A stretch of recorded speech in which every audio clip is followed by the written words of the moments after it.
ఆదివారం కదా అని ఆరాట పడితే ఇలా జరుగుతుందనుకోలేదబ్బా! Cutting చేయించుకుందామని cutting షాప్‌కొచ్చాను.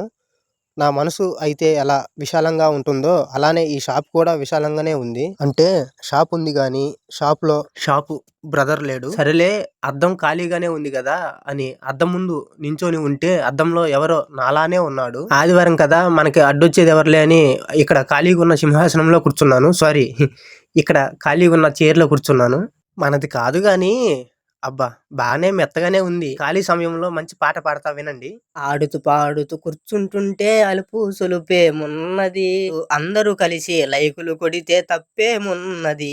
సరేలే అని కటింగ్ షాప్‌లో ఒక్కడిని ఏం చేస్తాలే అని హోటల్‌కెళ్తే నేను ప్లేట్ బోండా అడిగితే ఇక్కడ గారిచ్చారు.